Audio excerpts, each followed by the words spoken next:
itu bola memoyu diperkuat lawan UBA anak kadung. Ledak permasalahan Aceh hanya ditambahlah banjirnya apa? Bele pertumpahan darah ini Aceh apa? Masyarakat Aceh kan juga alami berdarah-darah kejadian simpang gagal. Ada kundo dia terbukti bahwasannya bele dah kekerasan di Aceh apa? Yang perlu sampaikan apa? Pekalom di Aceh yang poh rakyat awaknyan yang terlapor bawaknyan lom kebancara orang rakyat Aceh hog lapor watai poh rakyat.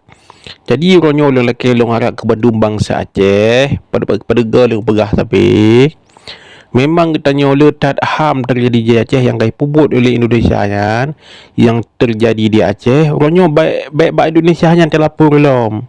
Sedangkan yang poh tanya orang Aceh awaknyan yang pelanggar HAM mopi awaknyan ronyo terlapor bawaknyan lom. Kiban secara uronyo tinggi pelanggaran HAM di Aceh yang kali pubut berkan sampai uronyo dah lapor kedih internasional langsung UPBB tak juga permakamah dah gugat Indonesia yan kai poh tanyo orang Aceh yang kai poh berkan uronyo tanyo asal kata tega asal kada approve kam lai ang ing du mana pumcap ni wate terapprove kasengap amban pada si komandan gam panglima gam wate dia omang ong kena ong gede wate dia wate katro yang kadu gubernur bupati ke dewan sampai ke kecil hana tengah le ke perjuangan tengah le lagi kejadian berusaha lagi sonan sejak Libya sejak Libyanya kan orang tero yang orang muli hebat Indonesia yang orang wajib hana peroleh kepada Aceh. Kamu belot letak kat orang gam pergi mu belot dengan karena kaji seliang terliang le Indonesia nya karena kesengap.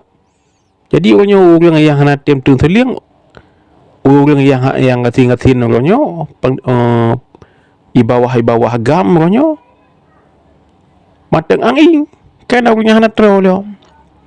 Jadi orangnya kebancara orang tak gugat ke Indonesia nya le tak gugat. Yang pertama be Indonesia panglima agam yang tinggi hidung lagi muzakir manaf panglima agam daerah maduandu panglima agam yang kali gelawak orang Indonesia nya akan hormat bendera merah putih dari gubernur sampai kisi nyan dah gugat yang kali sumpah berkan demi bangsa demi agama yang sumpah berkan kamu mutim bela demi agama demi bangsa tu kamu mutim mati yang jak dalam perjuangan uronyo mengkajuk pangkat dan jabatan katoi ke perjuangan berkan orang katanya yang kacahid berkan uronyo orang yang tak gugat baik lele ya hormat bendera merah putih yang poh tanya awak bendera merah putih kan ya tak hormat benderanya lom bibit palih du urung KPA doram jadah.